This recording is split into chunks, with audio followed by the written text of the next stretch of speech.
Before it was a global symbol, before it became happiness in a bottle, before it was red labels and holiday ads and ice-cold nostalgia, Coca-Cola was something far stranger.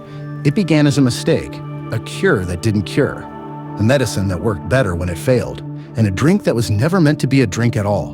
In fact, the man who created it wasn't trying to refresh the world. He was trying to numb himself.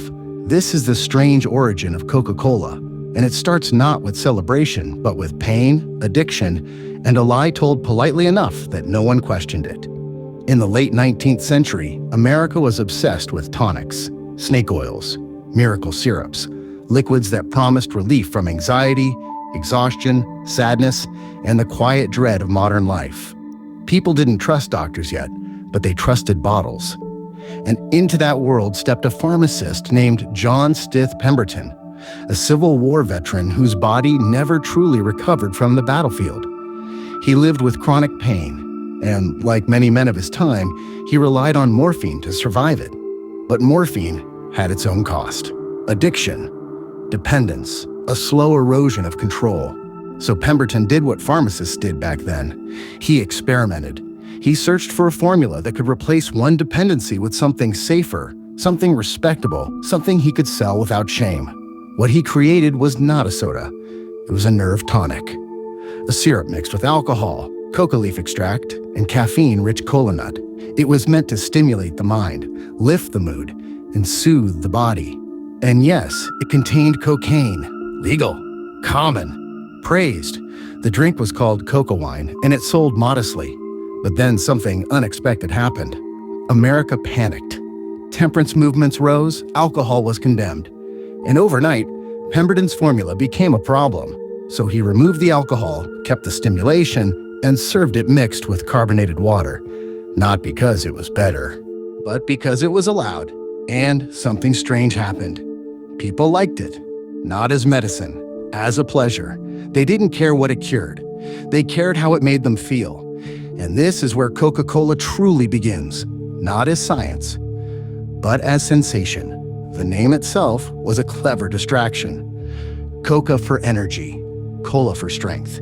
It sounded medicinal, respectable, safe, but the drink was already drifting away from truth.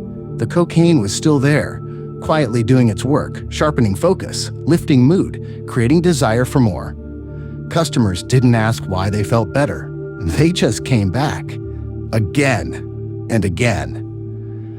But Pemberton would never see what his creation would become. He was sick, broke, and slowly selling pieces of his formula just to survive. And then came Asa Candler, a businessman who saw what Pemberton didn't. He realized Coca-Cola wasn't powerful because of what it was.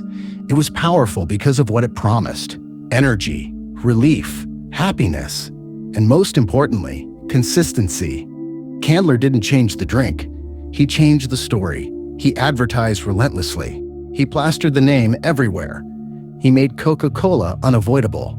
And in doing so, he turned a failed medicine into a habit, a ritual, a daily companion. But there was a problem hiding beneath the sweetness. Cocaine was becoming controversial, dangerous, uncomfortable. So Coca-Cola quietly removed it. No announcement, no apology. The drink stayed the same in the public imagination, even as its chemistry changed. And this raises the first unsettling question. If the formula can change, but the feeling stays the same, what are we really consuming? The ingredients, or the idea? By the early 20th century, Coca-Cola was no longer pretending to cure anything. It didn't need to. It had learned something far more valuable. People don't want medicine. They want meaning. They want familiarity. They want a pause in the chaos of life that feels earned and shared. Coca-Cola became that pause. And from this moment on, it would stop being a drink and start becoming a symbol. And once Coca-Cola became a symbol, it stopped behaving like an ordinary product. It began behaving like an idea that wanted to travel. Asa Candler understood something almost no one else at the time did. If you could make something feel familiar, people would defend it as if it were their own. So Coca-Cola went everywhere, not slowly, aggressively. It appeared on walls, calendars, clocks, storefronts, and signs. It didn't wait for demand. It created it. And this is where the strange origin turns darker and more fascinating. Because Coca-Cola didn't spread because people needed it. It spread because it inserted itself into daily life so smoothly that it felt natural. Soldiers drank it. Workers drank it. Families shared it. It became present at moments of rest, relief, and reward. And soon, it stopped being associated with taste at all. It was associated with moments. The drink didn't just quench thirst. It marked time. Lunch breaks, holidays, victories. And once something marks time, removing it feels like loss. But beneath this friendly rise was a ruthless precision. Coca-Cola standardized everything. The bottle shape, the logo, the flavor. This was not creativity. This was control. Because variation creates doubt, and doubt slows growth. Coca-Cola promised that no matter where you were in the world, the experience would be the same. And people trusted that promise more than they trusted governments, more than churches, more than institutions that claimed moral authority. And that raises a quiet question. When a company becomes more reliable than belief systems, what role does it really play in society? By the time wars began reshaping the 20th century, Coca-Cola had already learned how to attach itself to identity.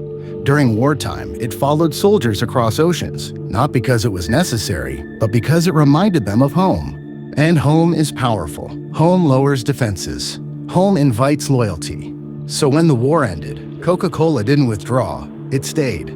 Bottling plants remained. Markets were already conditioned. The drink didn't arrive as a foreign product. It arrived as a memory. And memory is harder to reject than novelty. Critics noticed. Some warned that Coca-Cola wasn't just selling sugar and bubbles, but exporting culture itself. A specific idea of happiness, of leisure, of normal life. But Coca-Cola never argued back. It smiled. It kept its language simple, refreshing, real. The pause that refreshes. Words so gentle they slipped past resistance. And while debates raged about nutrition, health, and influence, Coca-Cola stayed emotionally untouchable. Because it had positioned itself not as a choice, but as a background presence. Something you don't think about. Something that's just there. And here's where the strange origin becomes almost unsettling. Coca-Cola survived every criticism by not engaging with it directly. Instead, it absorbed it. Health concerns led to new versions. Cultural shifts led to new campaigns. But the core never moved. The flavor stayed the same. The logo stayed the same. The promise stayed the same. Happiness bottled. And when something never changes, people stop questioning it. They stop asking why. They stop remembering that it once contained cocaine, that it once claimed to be medicine, that it once relied on addiction in its most literal form. History fades. The myth remains. And now ask yourself this. How many things in your life feel natural simply because they've always been there? How many habits were chosen for you long before you were aware enough to choose for yourself? Coca-Cola's strange origin isn't just about clever marketing or business genius. It's about how easily humans accept repetition as truth. How comfort can replace curiosity. How familiarity can silence skepticism. The drink didn't conquer the world by force. It waited. It repeated itself patiently. And eventually, it became invisible. And invisible power is the strongest kind. Because when you can't see it, you don't resist it, you invite it. And that is where this story continues, not as history, but as a question we're still living inside. And so, at the end of this story, the strange origin of Coca-Cola doesn't end with a bottle being opened. It ends with a realization. Because Coca-Cola did not become powerful by being extraordinary. It became powerful by becoming ordinary. By showing up everywhere, every day, until it no longer felt like a choice at all. What began as a failed medicine, mixed by a wounded pharmacist searching for relief, transformed into one of the most recognizable symbols on Earth. Not because it healed the body, but because it learned how to comfort the mind. And that should make us pause. Because if something can reshape global culture without ever raising its voice, what else around us is doing the same right now? Coca-Cola taught the world that consistency can be more persuasive than truth. That emotion travels faster than facts, and that stories outlast ingredients. The formula changed. The controversies came and went. The criticisms grew louder, but the feeling remained carefully protected. Happiness, familiarity, togetherness. And once a product owns a feeling, it no longer needs to explain itself. The strangest part is not that Coca-Cola survived. It's that it became invisible. It blended into holidays, memories, and personal moments so seamlessly that questioning it began to feel unnecessary, even uncomfortable. We stopped asking where it came from. We stopped asking why it was there. We simply accepted it. And maybe that's the real lesson hidden inside this strange origin, that the most powerful forces in human history don't always arrive as revolutions. Sometimes they arrive as routines, as habits. As small pleasures repeated so often, they become part of who we are. Coca-Cola didn't change the world by demanding belief. It changed the world by becoming familiar enough to never be questioned. So as this story closes, the question isn't whether Coca-Cola is good or bad. The question is deeper than that. What other ideas, products, and beliefs have we absorbed so completely that we no longer notice them shaping us? Because once something becomes invisible, it becomes untouchable. And that may be the strangest origin of all.